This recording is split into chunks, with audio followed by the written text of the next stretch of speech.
Avant de plonger dans cette histoire incroyable, pensez à vous abonner à la chaîne et à activer la cloche. Ici, chaque récit a quelque chose à dire, et vous ne voudrez pas en manquer un seul. Le soleil déclinait à l'horizon, peignant les rues de la ville d'une lumière orangée. Émilie, une jeune fille au cœur pur, arpentait le marché après l'école, portant un panier de fruits destiné à sa famille. Soudain, un mendiant, affaibli et tremblant de froid, s'effondra près d'elle. Sans hésiter, Émilie se précipita pour l'aider. Elle partagea avec lui son repas, le réchauffa avec son manteau et l'accompagna jusqu'au centre médical le plus proche. Les passants regardaient, certains intrigués, d'autres méprisants. Mais Émilie ne voyait que l'homme souffrant devant elle. Le mendiant, dont le regard exprimait une infinie reconnaissance, murmura un simple « merci » avant de disparaître dans la foule après avoir été pris en charge. Des années plus tard, alors qu'Émilie vivait modestement mais honnêtement, un événement inattendu bouleversa sa vie. Le mendiant qu'elle avait sauvé n'était autre que Nathaniel Hart, un milliardaire influent et philanthrope discret. Reconnaissant envers la jeune fille qui avait montré de la compassion lorsqu'il n'avait rien, Nathaniel chercha Émilie, la retrouva et, dans un geste à la fois surprenant et romantique, lui proposa de partager sa vie. Émilie, stupéfaite mais émue, comprit que sa bonté avait changé non seulement le destin d'un homme, mais aussi le sien. Ce jour-là, dans le salon somptueux de Nathaniel, entourée d'une lumière douce et de fleurs délicates, Émilie accepta de devenir son épouse, marquant le début d'une vie qu'elle n'avait jamais osé imaginer. Émilie vivait dans un petit appartement du centre-ville, entourée de murs aux couleurs fanées et d'une vie simple mais honnête. Elle travaillait comme serveuse dans un café modeste pour aider sa famille, ses journées rythmées par les clients pressés et le bruit des tasses qui s'entrechoquent. Malgré la fatigue et les difficultés financières, son sourire restait lumineux, reflet de sa bonté et de son cœur généreux. Un soir d'hiver glacial, alors qu'elle rentrait du travail, Émilie aperçut un homme étendu sur le trottoir. Ses vêtements étaient en lambeaux, et ses mains tremblaient violemment. Les passants détournaient le regard, certains murmurant des commentaires désobligeants, mais Émilie sentit un élan irrésistible de compassion. Elle s'agenouilla à ses côtés. « Monsieur, vous allez bien ?» L'homme leva les yeux, et Émilie fut frappée par la fatigue profonde et la détresse qui s'y lisait. Il murmura à peine « J'ai faim et froid ». Sans réfléchir, Émilie partagea son repas et son manteau, l'accompagnant jusqu'au centre médical le plus proche. Elle resta à ses côtés, parlant doucement pour le rassurer. Les médecins, surpris par sa générosité, la laissèrent attendre jusqu'à ce que l'homme soit pris en charge. Avant de partir, il lui prit la main et murmura « Merci, vous ne savez pas à quel point vous m'avez sauvée. » Puis il disparut dans la nuit, laissant Émilie avec un sentiment étrange de vide et de satisfaction mêlée. Les années passèrent. Émilie continua sa vie simple, ignorant que cet homme mystérieux qu'elle avait aidé n'était autre que Nathaniel Hart, un milliardaire discret connu pour ses actions philanthropiques, mais qui avait préféré rester dans l'ombre jusqu'au jour où il pourrait remercier celle qui avait changé sa vie. Un jour, alors qu'Émilie servait des clients dans le café, un homme élégant entra, ses yeux bleus scrutant la pièce avec une intensité qui la fit frissonner. Lorsqu'il s'approcha d'elle et dit son nom, Émilie sentit son cœur s'emballer.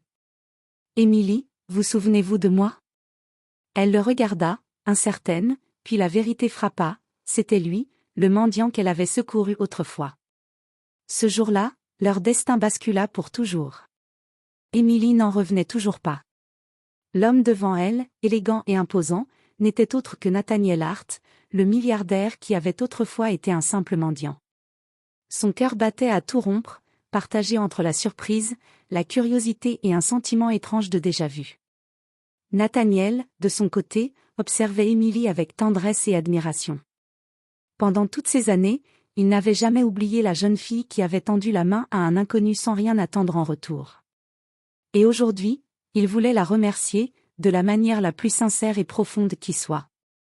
Pourtant, Émilie ressentait un mélange de crainte et d'incrédulité. Comment un homme qu'elle n'avait jamais revu pouvait-il soudainement entrer dans sa vie avec autant d'assurance ? Et pourquoi semblait-il insister pour la protéger de tout, comme s'il connaissait ses pensées et ses peurs les plus intimes ? Nathaniel l'invita dans son immense demeure pour discuter. Le hall, somptueux, lui coupait le souffle, lustres étincelants, tapis somptueux, œuvre d'art qui semblait raconter des histoires de gloire et de fortune. Mais Émilie, loin de se laisser impressionner, resta fidèle à elle-même, observant les lieux avec des yeux curieux et sceptiques. « Émilie, dit Nathaniel d'une voix douce mais ferme, je ne suis pas ici pour vous impressionner avec ma richesse. Je suis ici pour vous remercier. Vous m'avez sauvée à un moment où personne d'autre ne l'a fait. Vous avez montré ce que peu de gens ont, un cœur pur et une bonté désintéressée. » Émilie rougit légèrement, touchée, mais hésitante. « Je ne sais pas. Je n'ai fait que ce qui me semblait juste. » Nathaniel sourit et, dans un geste inattendu, lui tendit la main. « Alors laissez-moi vous offrir une vie meilleure, laissez-moi être celui qui prendra soin de vous, comme vous avez pris soin de moi. » Émilie sentit son cœur se serrer. L'offre était tentante, presque irréelle. Mais elle savait que la vie avec un milliardaire n'était pas un conte de fées, la société, les jalousies et les rumeurs allaient les observer à chaque pas. Elle devait être prête à affronter bien plus que sa propre peur et son incrédulité. Pourtant, au fond d'elle, Émilie sentait naître un espoir, peut-être que le destin avait enfin décidé de récompenser sa bonté. Et si elle acceptait Nathaniel, sa vie, autrefois ordinaire et marquée par les sacrifices, pourrait devenir extraordinaire, mais pas sans épreuve. Émilie accepta finalement l'invitation de Nathaniel à passer du temps avec lui dans sa demeure. Les premiers jours furent un mélange d'émerveillement et de malaise, elle découvrait un monde de luxe dont elle n'avait jamais rêvé, mais chaque détail lui rappelait qu'elle venait d'un autre univers. Les serviteurs, les voitures, les réunions d'affaires, tout était écrasant. Nathaniel, cependant, était patient. Il la guidait doucement, lui apprenant à naviguer dans ce monde sans la brusquer. Mais malgré ses efforts, Émilie se sentait souvent hors de place. Elle avait peur de ne pas appartenir à cet univers, et cette crainte la rendait parfois distante, réservée. Un soir, alors qu'il dînait dans la salle à manger aux chandelles, Nathaniel tenta de briser la glace. « Émilie, je sais que tout ceci peut sembler écrasant, mais je veux que tu saches que je ne te demande rien de plus que ce que tu as déjà. Ta sincérité, ton cœur, ton courage, voilà ce que j'admire. » Émilie baissa les yeux, émue. « J'ai peur, Nathaniel. Peur de me perdre, peur que ce monde me change ou que je te déçoive. » Nathaniel prit sa main avec douceur. « Tu ne me décevras jamais, Émilie. Tout ce que je souhaite, c'est que tu restes toi-même. » Mais malgré ces paroles rassurantes, la vie extérieure ne tarda pas à se rappeler à eux. Les journaux locaux publièrent bientôt des rumeurs sur leur relation. Certains murmuraient que Nathaniel avait choisi Émilie uniquement par pitié. D'autres s'indignaient de voir un milliardaire épouser une jeune fille venue d'un milieu modeste. Émilie sentit le poids du jugement peser sur ses épaules. Elle commença à douter, pouvait-elle vraiment faire face à ces critiques? Et Nathaniel, malgré sa confiance, devait lui montrer qu'il était prêt à tout pour protéger leur amour. Un soir, après une longue journée de tourments médiatiques, Nathaniel la prit dans ses bras. « Émilie, nous allons traverser tout cela ensemble. Peu importe ce que les autres pensent. Ce qui compte, c'est nous. » Émilie sentit une chaleur réconfortante l'envahir. Elle comprit que, malgré les obstacles et la peur, son lien avec Nathaniel était réel, sincère, et qu'aucune fortune ni opinion extérieure ne pourrait l'effacer. Mais le vrai test de leur amour n'avait pas encore commencé.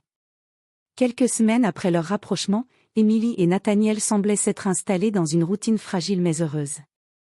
Cependant, la vie n'avait pas l'intention de leur offrir une tranquillité durable.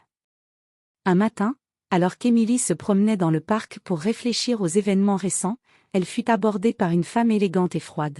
« Émilie Harper » demanda-t-elle, la voix glaciale.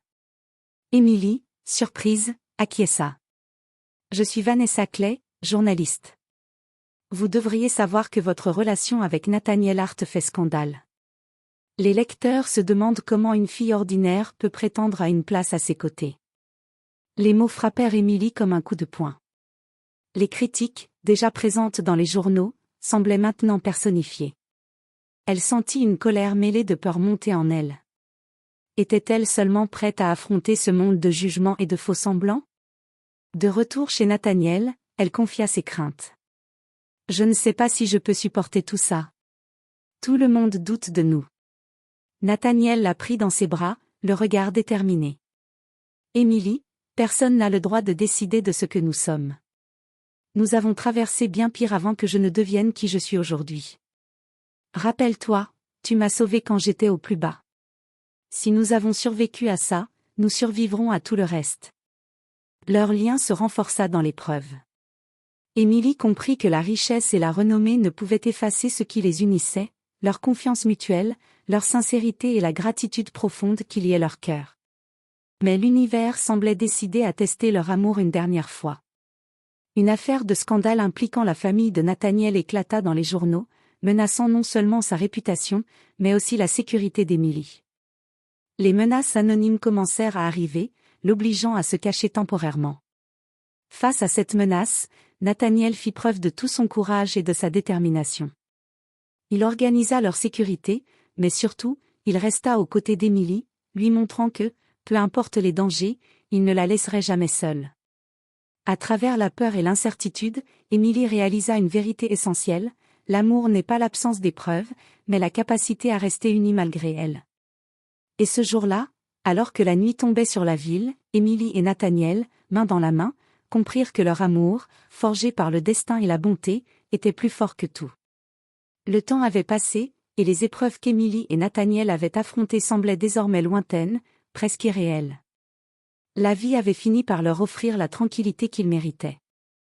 Le scandale médiatique s'était éteint, et les murmures de jugement avaient été remplacés par l'admiration pour leur sincérité et leur courage.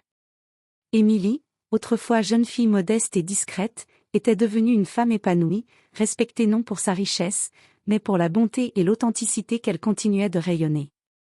Nathaniel, de son côté, avait trouvé en elle non seulement l'amour, mais aussi la partenaire capable de le comprendre et de le soutenir dans tous les aspects de sa vie.